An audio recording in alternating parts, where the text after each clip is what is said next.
respected chairman, scholars, parents, students, and my dear friends. Assalamu alaikum.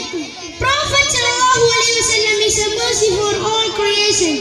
I am very excited to get a chance to share a few words about Prophet sallallahu alaihi wasallam and his great to the best role model humankind. He was a prophet sent from Allah to all humankind. Prophet sallallahu alaihi wasallam was the last messenger of Allah.